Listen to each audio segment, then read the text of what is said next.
Yeah, that's fine.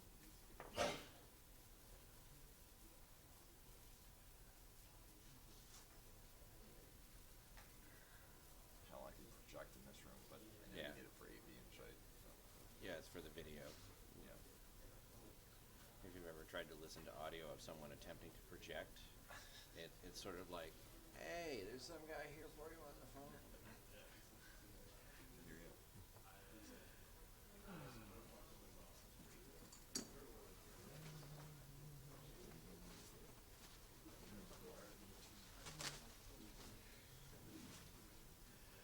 You ready back there, Todd?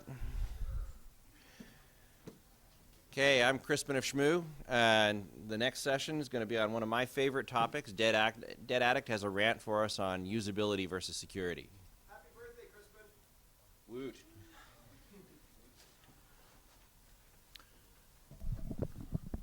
Good morning, all.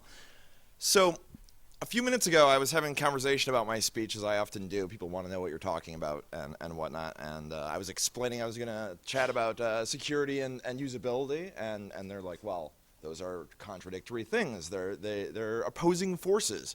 And I'm like, no. Actually, my talk's going to be largely about how that's bullshit. And that's completely not true. And I'm sick of hearing developers say that. And then he said something that started to scare the living crap out of me. He's like, well, there's a third factor involved that's really important. And he paused, and I'm like, shit, I hope it's not a good third factor. The last thing I need 5 minutes before my speech is to be like, oh yeah, hadn't thought of any of that. That's excellent. Fuck it, I'll just throw my whole slide deck away. Luckily, he's like, laziness is the third component of this. I'm like, excellent, very good. My slide deck, pathetic as it is not going to change at all. How many here of you are developers, actively working in development environment? Show of hands? Okay, all right. Everyone else can almost leave. I mean, that's not entirely true, but people, their hands raised, those are the people I want to yell at. And I never want the words to be uttered while it's a trade-off between usability and security from any of you, particularly when someone's saying, well, this is difficult to use. Don't throw your hands up in the air and say, well, it's a trade-off. You can have one or the other. No. So a couple of seconds about myself. Coming upon 20 years in the software industry, most of that in a quality assurance role. I really believe quality assurance is incredibly important to security, and it seems to me that the industry as a whole is centered around the model of all of these bright people here are going to find vulnerabilities, discover them, and then do something with them after the software is released. I just tossing the idea out there that if you shove these bright security folks in a quality assurance role, maybe you could solve these problems before the product shipped.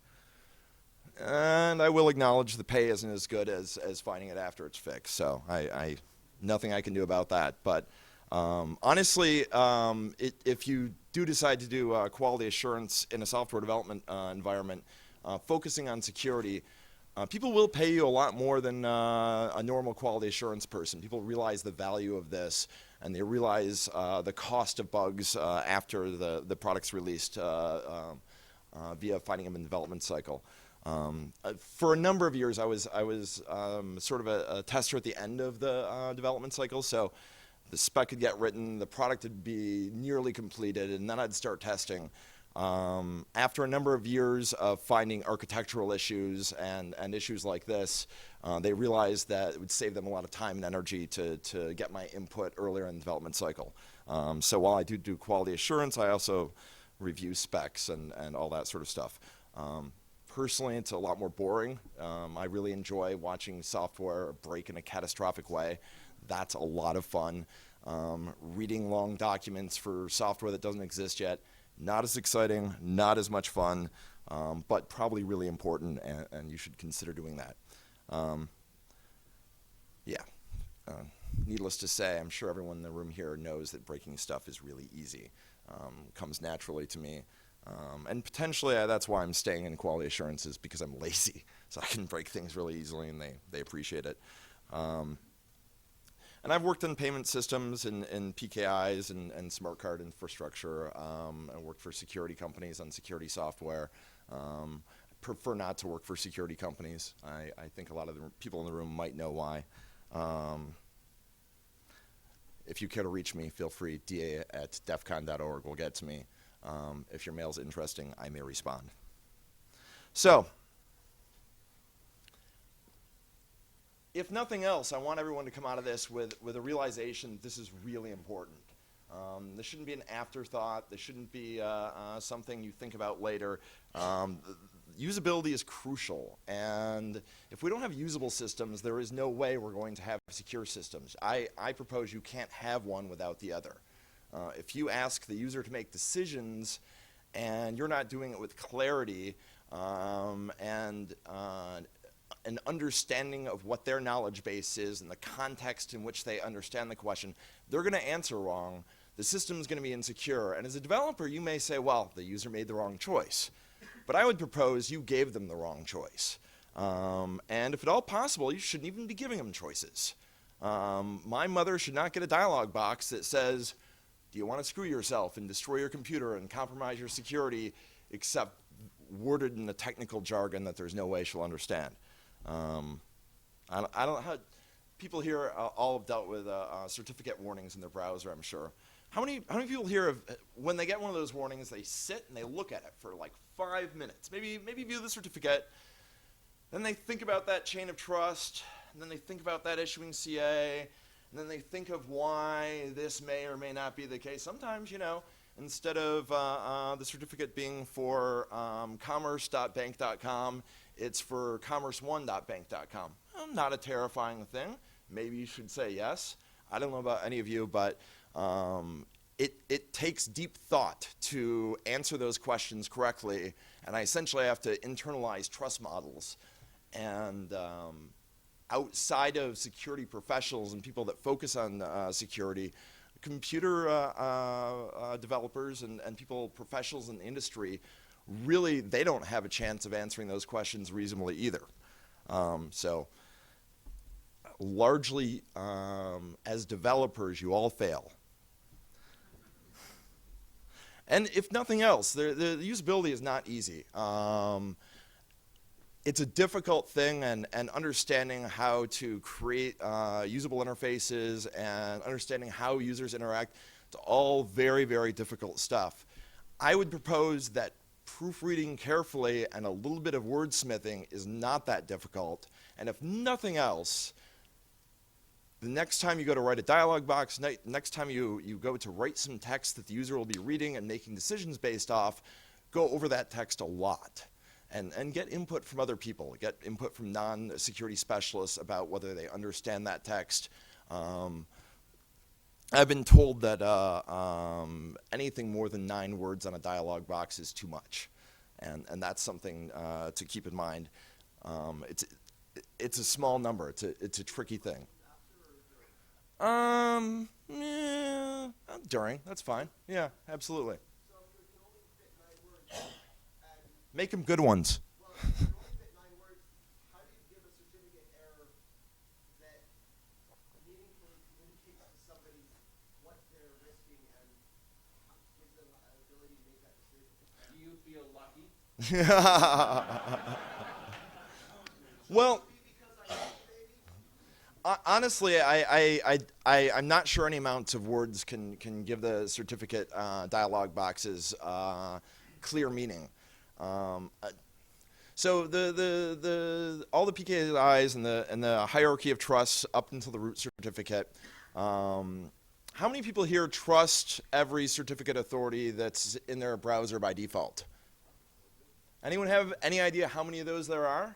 Does anyone have any idea what the process is for a new root cert to get in any given web browser? So I think honestly, it's almost impossible for any of us to actually make a reasonable decision about those certificates, even internalizing the PKI and understanding it and wrapping your head around it. Now, to answer that question, what do you do with 9 words for a certificate warning? You're going to lose there. Recently, I went through 4 or 5 browsers, i.e. Safari, Chrome, Firefox. And I looked at all their warnings, and I looked at all their dialog boxes. Firefox is getting better. I enjoy that. Personally, I found Chrome was the most usable interface for that. One thing it had that I really liked is after you made your decision to accept something that they were concerned about, they'd put a red X through the HTTPS. Clear visual indicator, you can continue, you can keep doing what you want to do, but there might be something concerning about it. Oh yes, what do I want to get out of this? Shmoo-balls. So I don't know if y'all brought your, yeah, that's it, excellent. And if you could kind of lob them so they'll stay back here so I can collect them all at the end of the speech, that'd be wonderful. I'm a juggler, so I like spheres, I like props, and the idea that I'd be getting free props if I did a bad job was really disincentivizing. So be glad there's any slides here at all. So usability impacts lots of people, and I do want to focus on the developer experience and what developers need to do, but I think it's really interesting that script kiddies, and I'm sorry, there's probably no script kiddies here, security consultants,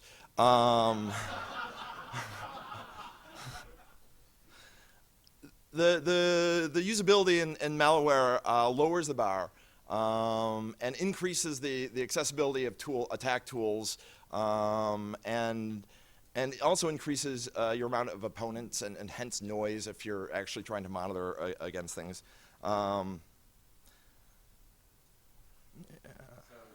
Yeah. I'm beginning to notice the trend that the more usable the malware is, the more likely it is, in fact, Trojaned against the script kiddie using it. I can imagine that'd be the case.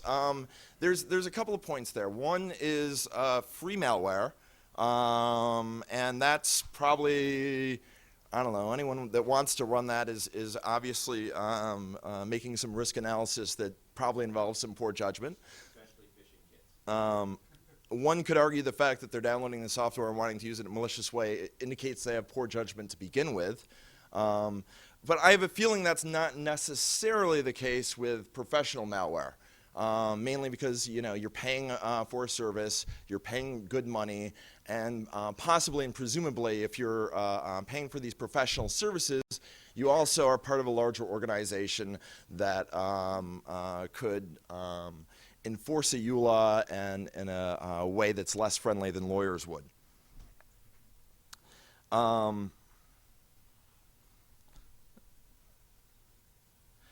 One thing I remember, and I've bugged this before, installing documentation onto a machine with the software. Documentation is a wonderful thing, and the user should have access to it, but as an attacker, if an attacker jumps on a system and there's this complex proprietary system there that they've never encountered, never experienced, and there's a wealth of documentation that can teach someone from nothing to absolutely up to speed and understand everything, having that documentation laying around on the system where the software exists is a great way to give tutorials to the opponents. So I think it can be prudent to not have that documentation online, or certainly not in the same systems that the actual software is running on.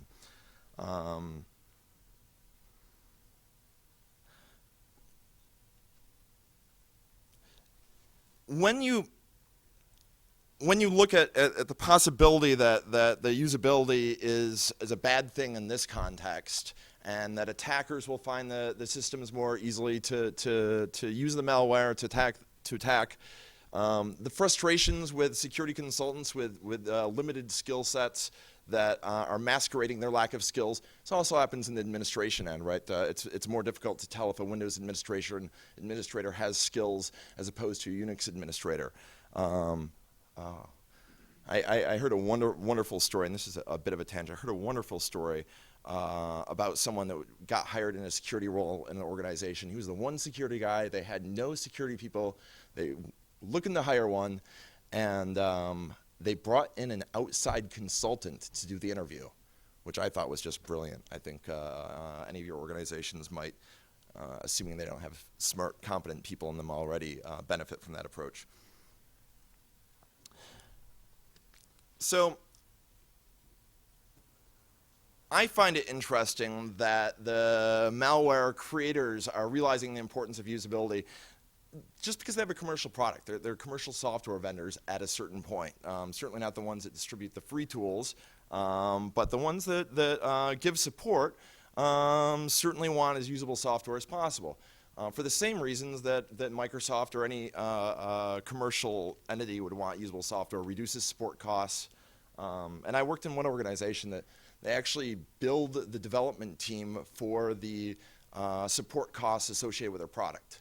And I find that's a useful internal accounting rule as long as you give the development team very careful metrics about what's generating all of those issues. So the development team can say, oh, well, we kill these 3 bugs and our budget's going to increase. It incentivizes them internally, and that's a good thing. I think you should all possibly be embarrassed when we get to the point where the malware is easier to use and more user-friendly and better supported than the commercial software that's defending against that malware. Usability administration, I just want to briefly touch on this. Usability doesn't mean a pretty GUI. That's not what usability is about necessarily. And if you have an administrator that's administrating 1,000 machines, the prettiest GUI in the world is going to frustrate them if they can't automate the tasks they need to automate, if they can't troubleshoot effectively the systems they need to troubleshoot. So usability means different things in different contexts of the kind of software that you're writing. I care a lot about end users, and software and their experiences and choices they make affects the security of their systems.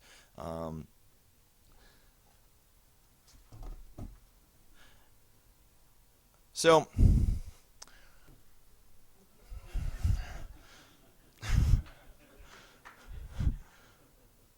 any of you written a dialog box similar to this? Have you ever sat down and just want to kind of explain to the user in as much depth as possible exactly what you want to communicate, and you don't want to leave any ambiguity, so you'll add some more words there and maybe explain some terms. And this right here is much of our software, and to some degree it is the fault of the developers. It is, but it's the fault of the entire software process that allows this to occur.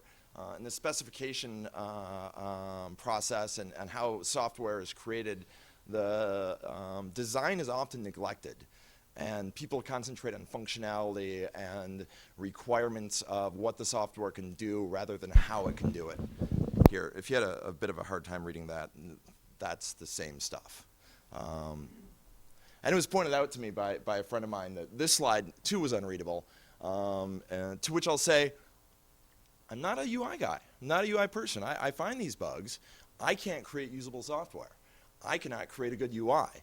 And I think that's the first step, realizing that you can't do it, to getting to the point where you're going to be shipping good software. Saying you can't do it means that you need to know how, and you need to get this expertise in, and you need to get these skills within an organization. But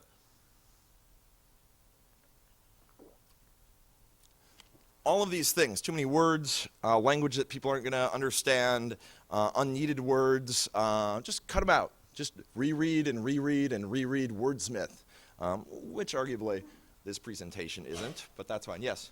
But if you're paid by line of code, then your other page was sufficient. Well, and I think that's an interesting point. And I mentioned before how a strategy to incentivize developers to do the right thing and billing them for their support costs, for example, would be one of those. I think people would be broke if they were billed for the cost of their vulnerabilities and the costs that their customers had to have incurred because of the vulnerabilities of the software shipped. And I think that in many cases, I see people and I see organizations claim that, well, yes, there was a breach of security, but the system was misconfigured. Well, they didn't enable the security properly. They didn't configure the system properly, and then the customer is blamed.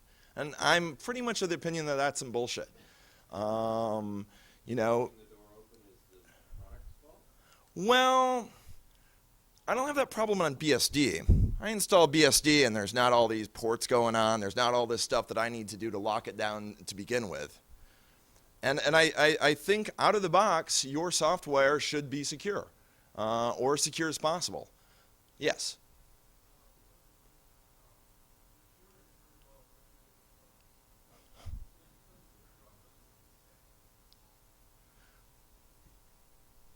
Well, in the case of BSD, for example, it's essentially a whitelist approach. Okay, well, you have nothing. Turn on the stuff that you want. But the other approach is let's give you everything, and suddenly your database is listening when you're not using a database. You have an LDAP server that's listening when you're not using an LDAP server. Yeah.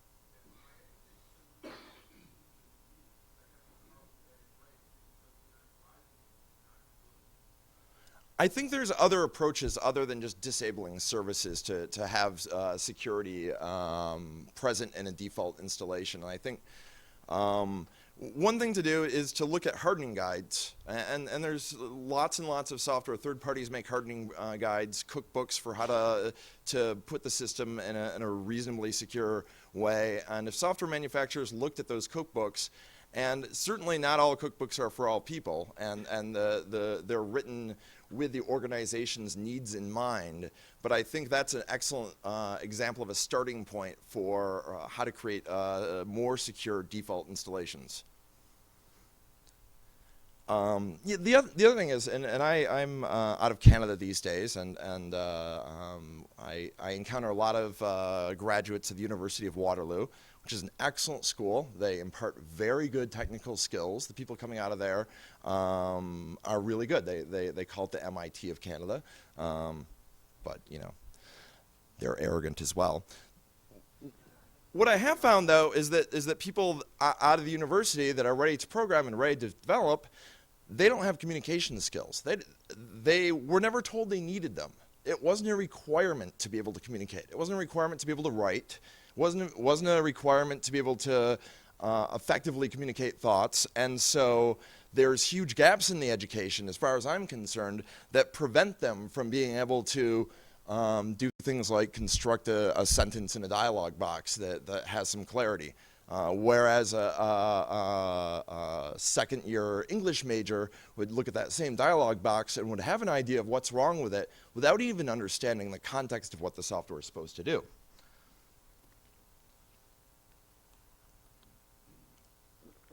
And if there's anyone here in the academic realm, particularly involved with any computer science and computer security coursework, you missed. Okay, that's awesome.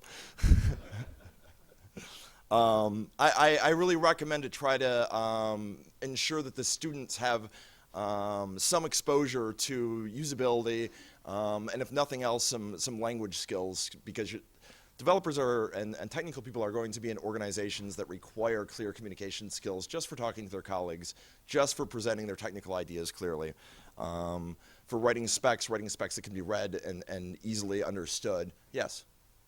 In my experience, that folks who go into development usually don't do words very well. Their brains just don't work that way. You need them to keep on doing their development. So how about when you create the development team, make sure that there's someone who's looking at the user interface aspect of the whatever and is responsible also possibly for the words. So go talk to the developer and say, coder, what are you trying to say here? And then put that in and have someone else on the team who's looking at security so that the skills in. Absolutely. I absolutely agree with you. Staffing your organization with people that are specialized in UI is a key to success. And well, it depends on developer. I mean, I've certainly worked with developers that were interface design developers, and they're difficult to find. Again, the universities, they're not cranking those people out fast enough. I don't think there's enough courses that are teaching people how to create usable software. And also, I'm sure there's a relationship because there's not the job demand for that, as there should be. If you can teach developers how to properly code such that they understand errors in their code, you should be able to teach them grammar for a language. I'm not sure I would agree with that. Yeah, I think you can try to bring some of those skill sets onto an existing team and have people that try to focus, not your entire team, but have people within your team that try to focus on that. But there's an example, and I worked at a company in Austin, and we had this developer. His name was Chance. He was an awesome developer. I liked him so much. He was kind of rough around the edges. He chewed tobacco. And, you know, as a smoker, I find that a disgusting habit, okay? And he was a back-end developer. He did crypto systems, and he did back-end development. And he would, by necessity, have to expose interfaces for, let's say, a web application. But he was doing all the back-end guts. That was his focus. But when he had to do the component that the end user had to interact with, he had the most brilliant strategy I've ever seen. He made the most god-awful interface that he could possibly imagine. It was brutal. I mean, there was text links here and field inputs halfway around the screen, and it's unusable by people that worked on the system. And this sort of upset me when I first saw this as a tester particularly. I was a little bit disturbed by the fact that this is the most god-awful, unusable interface I've ever seen in my entire life. And I asked him about it. I'm like, Chance, what's the deal with that? And he had a great answer, and it was a lovely answer. And he told me, well, look, if I do a somewhat reasonable job, if I toss together something that's passable, it's possible we'll ship that crap.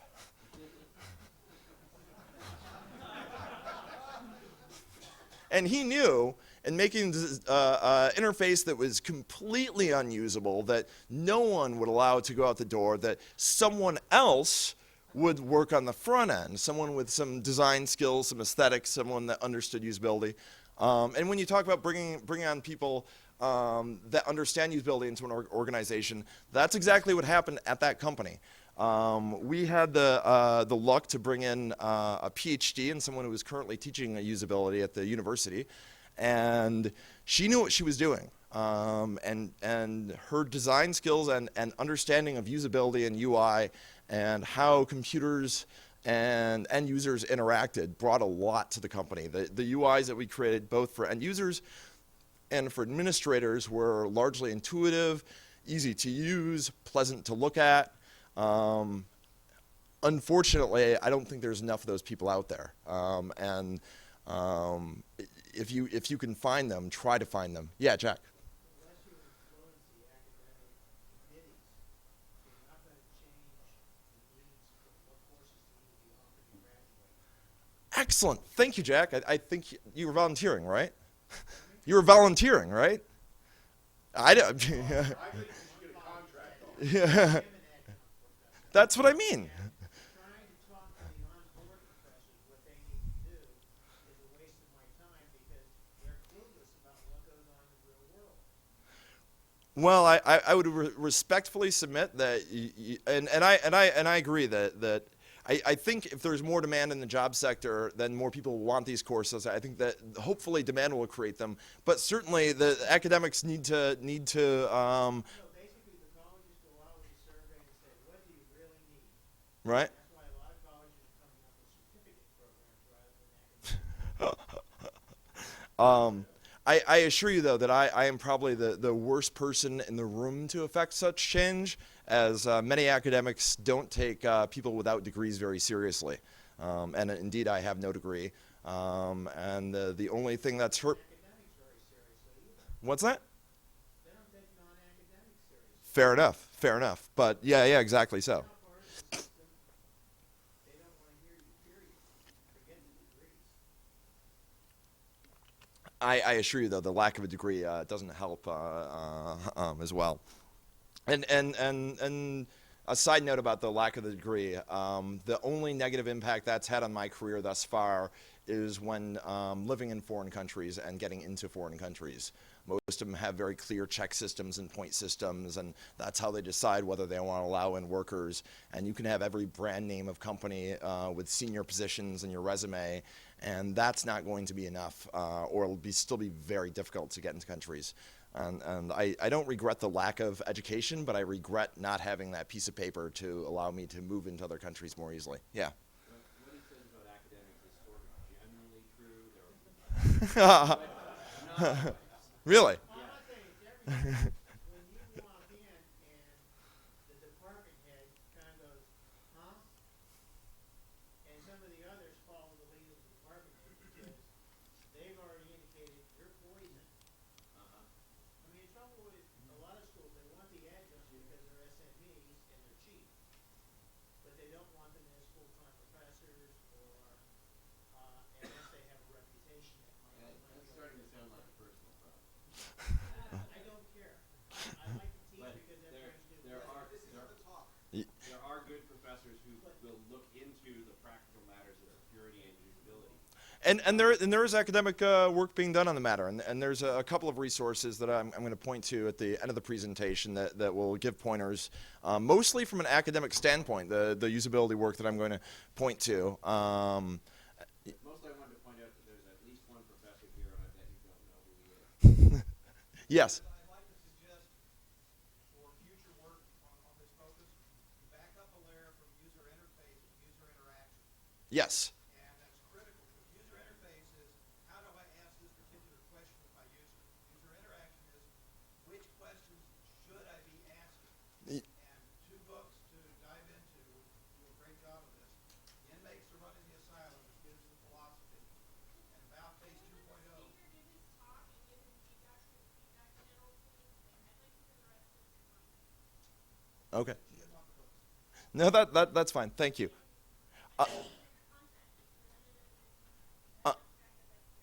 No, and I think there's an excellent point to be brought up there, though, about asking the end user questions in the first place. And I think developers should think long and hard whether or not a user needs to be asked a question, particularly interrupting what task they're trying to accomplish with a question.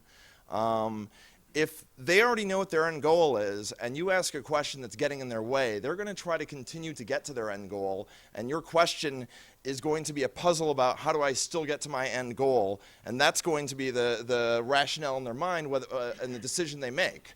Mainly because they wouldn't have the first idea of understanding what the security ramifications of the question are, or how to address it. They just know what they want to get done. And I like to give the user options, and I like to give the user the ability and flexibility to do as much as possible with the software, but intrusively asking them questions is not the way to do that. Giving them access to configuration abilities to configure the software, and also different layers of configurability, advanced settings. So you want a real easy set of questions that most of your users are going to want for configuring their software, skins and all this sort of stuff. And then for the more advanced users, give them that ability, but don't give the user 10,000 decisions to make in a configuration screen, because they're going to get confused, make the wrong decisions, not realize what the important decisions to make are there. But try not to interrupt them. Every time you're about to ask someone a question and put a dialog box up there, ask if it's necessary. Ask if there's any other way that you can either imply the answer, determine what's the most appropriate action, because the dialog boxes that are security-related questions are essentially a 50-50 chance for the user to make the wrong decision. And I talked about internalizing PKIs and internalizing trust relationships. Those questions are brutal for us to answer appropriately. And thinking that the end user is going to have any chance, I think by and large is a foolish endeavor. Obviously, there are times when you need to interrupt their work. One important thing when you do interrupt their work is to try to give them context. And this is in particular if your application's running in the background, if it's not what they're doing at the time, if they're just using their system and suddenly some application out of the blue asks them some question that has nothing to do with what they're doing, they won't understand what the software was trying to do. They won't be able to understand, even if they are security savvy, the context of the operations of the program. So try to avoid unnecessary dialog boxes, particularly when the user isn't interacting with it. And again, the user will view that as a distraction, has nothing to do with the task they want, so they'll try to get rid of those prompts and often make the wrong security decision. And I think, I talk about the developers writing good dialog boxes, implementing reasonable UI. Obviously, we should be addressing this far earlier in the development process, and counting on developers to make all these decisions and counting on developers to understand usability and UI, I don't think is appropriate in most cases. I think that as the software is being designed, that's the time to go through the flow of the software, go through use cases, understand how end users are going to use the system, and design your UI at that point. And that it almost goes without saying that if you leave things unsaid in the specification, you leave them up to the whim of the developer, you're not going to get consistent results. And that's regardless whether it's security or any other issue you're looking at.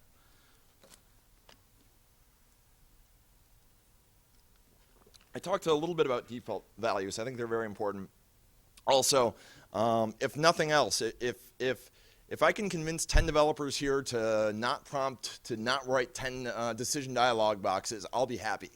Obviously, I'm not getting the collection of schmooballs I was hoping for, so I should try to get something else from this talk.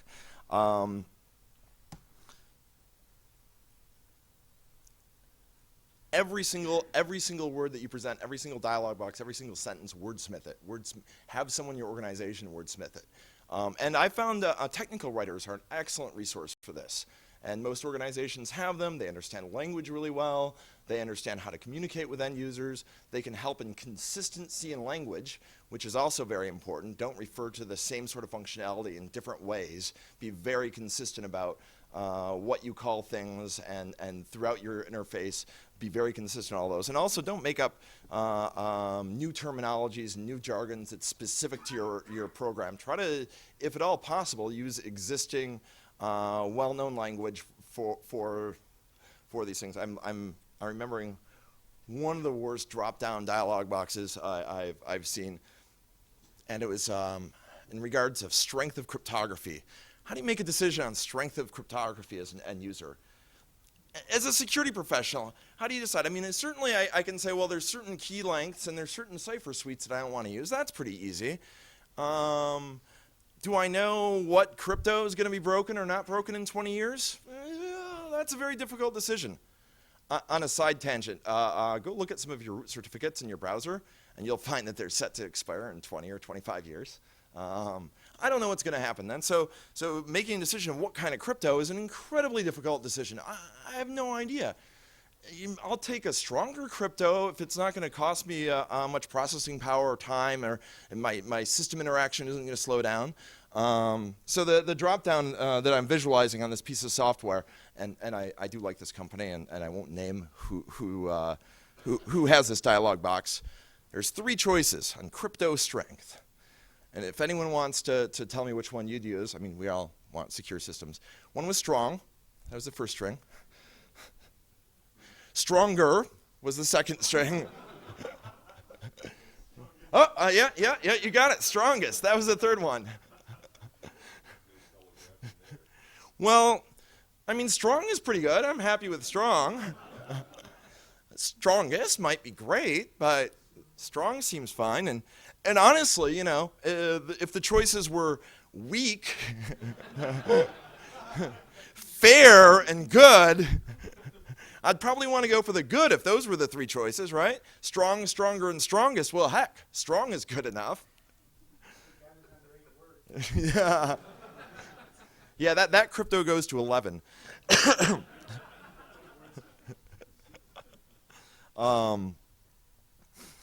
And I feel bad. just you know, when I ask the question, how do you decide what strength of crypto is appropriate? I think everyone here is, you know, thinking, well, I'm not sure. It's a good question. You know, how big of a key size do I really need? You know, what am I threat modeling against that's gonna break this? And it's a difficult question, and hence, by and large, the end user shouldn't be presented with such choices. They should be able to configure such choices. And the dialog I was talking about wasn't a dialog box that interrupted their flow. It was on a configuration screen. But I still don't know what decision to make there. Yeah, I laughed and laughed and laughed when I saw that dialog box. And it's still in the product. I'll give a small prize to anyone not directly associated with the organization if they can figure out what piece of software has stronger, and strongest crypto. So it was brought up that the solution to this problem is to bring good people in, and I think that's the ideal solution. In an ideal world, we'll find more people like the professor we brought into the organization. You'll see, obviously you need the support of the organization you're working for in addition to the personnel, but if you're going to hire someone with all these skills, the chances are the organization wants to use them. Bad news is those people are hard to find and there's not many of them. Hopefully, if more and more people are looking for them, more people will go into interface. And hopefully more security and interface research will continue to be done too. One thing I think is important is that when you're working with someone on designing an interface, they should fully understand the security questions and security issues as well. Because if the person who's designing the interface doesn't fully understand what the security issues are, what the questions are, what's going on in the system, there's no chance that they're going to be able to implement a UI that reflects that appropriately. And if your developers can't communicate on a one-on-one basis, if it's impossible to transfer that knowledge of, okay, here are the security issues with how the user is going to interact with the system, I think you need to take a really close look at what you're doing. And realize that you're setting yourself up for a fail. I mean, if you're, and I've certainly seen many cases where there's a team of security and crypto developers, and one person's doing one part of the functionality, and the rest of the people on their team don't understand the user interface, don't understand decisions are being asked to make. So fellow crypto developers are often unable to use these interfaces. And it seems obvious that if crypto devs can't use cryptography and security related software, there's no chance anyone else is going to use that. Going one step out, asking other technical colleagues that don't have a security focus and don't have crypto backgrounds, technical people, asking them if they understand the interface, asking them how they would make the decision, present them with a dialog box, present them with a scenario, and ask them what is their thought process in coming to the conclusion that they're going to come to. And yeah.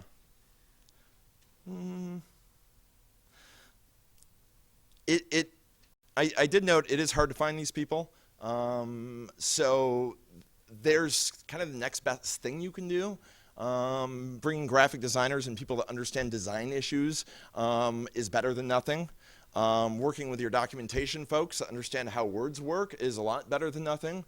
And honestly, they should be going, the people who are hired in organizations that are wordsmiths, which is the doc people, they should be reading all of the words used in your application, not just security-related dialog boxes, not just crypto-related stuff. They should be looking at everything, and their input should be listened to. I think right now the technical writers are relegated in organizations to kind of a dark corner to produce content that no one reads and no one looks at. And it's a shame. I've worked with a lot of really talented tech writers. So there are resources out there. There are books to be read. Oh, hey. Symantec? It was not. Although that's an excellent guess because I can't express the amount of disdain I have for the company and its products. My contempt is truly deep for them. Well, and I'll tell you again, that's an example of why A, I'm still using a handle, and B, why I fly myself to the event myself and pay for my own hotel room and don't ask my organization to be at all associated with any of my public speaking. So I can say things like Symantec doesn't know how to write software. Oh, yeah, that's right. There's a Symantec developer in the back. I don't know if any of you know Seth, but Seth, wave.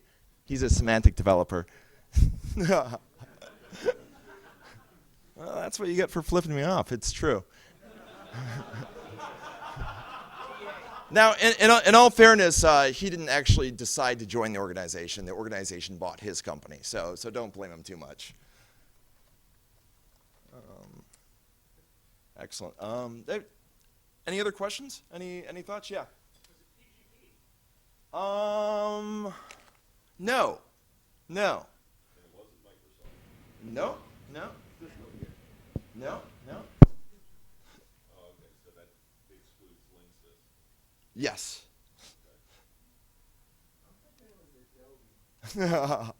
It's funny. I find it amusing that people are very comfortable thinking of companies that have very poor UI and unusable systems. And when I bring up an example of this, that there could be so many possibilities of large multinational corporations that are on top of their game and leaders in their field that fuck all of this shit up.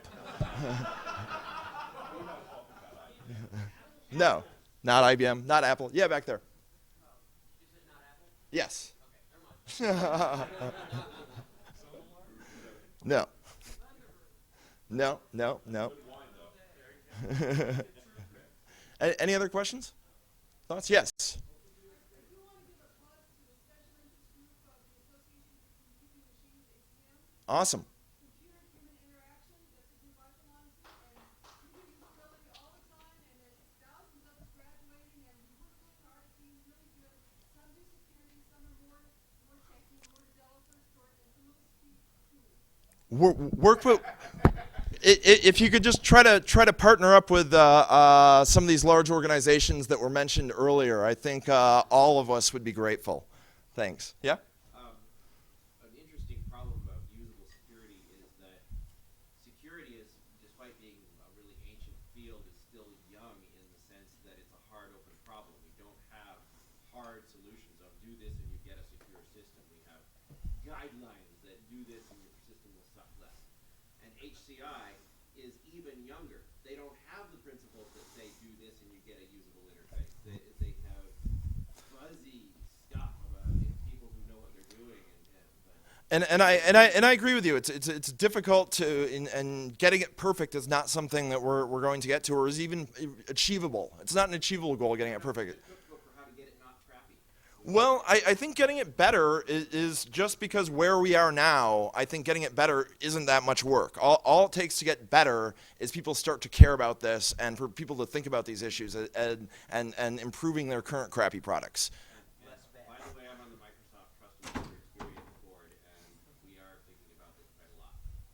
I'm glad to hear it. I really am. And it's funny. I was on the Win95 team many years ago.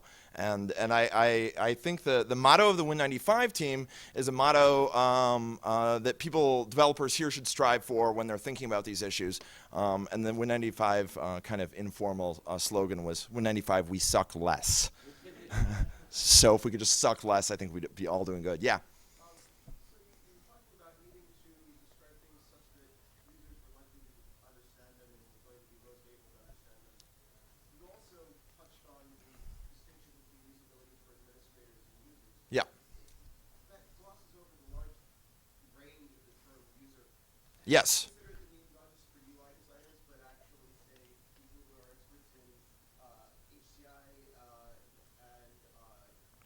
people who are doing evaluations of who the likely customers are and what their skill sets are. Absolutely, absolutely. Understanding the user and understanding, and more than that, understanding what the user is trying to do, understanding what the goals are of the user as you're developing the software. I mean, there's many systems I've seen where there's a common goal and a common thing the user wants to do, and 12 clicks later and 3 menus deep, then they're going to get to the thing that they're using all the time. Jack, yeah. Seems to me if you're going to make a difference in a development project, you've got to convince the CFO and CIO that it needs to be done to reduce cost and improve profit margins. You're not going to get change from the bottom. Well, You have to start at the top. I agree that having institutional awareness of these problems and having buy-in from management and upper management is absolutely a great idea and crucial to the long-term success. But I also believe, having been at the bottom for my entire career, and that's absolutely by design and by choice. When I got promoted, I started to like my job less. I find if I enter these bugs into bug databases, people will fix these bugs. And even, a traditional bug says, well, the spec says do this, and it doesn't say that. But I'll enter bugs that say, well, this dialog box says this, and it doesn't make any sense, so try this instead. And developer's happy to cut his string out and paste my string in. That's not a problem. So I agree that getting institutional buy-in in corporations is important and essential, but I also think that people can affect change on the ground level, from developers, from testers, from honestly, if a tech writer in an organization started looking at these things and giving suggestions to the appropriate people, I think they'd be addressed too. So I absolutely believe in bottom-up change in this, not to discourage top-up change, which I also believe could be effective. I'm just saying that it's cheaper to get them to say, I want you, tech writer, to be a part of the team, as opposed to, can you spare some time? No, absolutely. It's easier and better to get management buy-in, but I certainly don't want anyone to wait for management buy-in to start to try to actively improve the usability of the software. Yeah. I think I have your answer. Your bad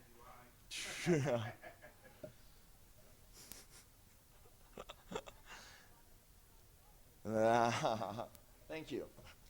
And I really won't mention that on stage right now, as I am being recorded. I do have an affiliation, an association currently with an organization with that UI element. So. I would say that user experience just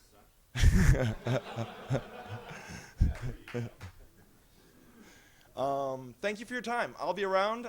Feel free to grab me in the hall and buy me some booze. And email me, da@defcon.org, if you have questions. Thank you. Oh, right on. And on the back are my contact. I work at teach little and knowledge in building this secure software. Awesome. Do you work with Johnny?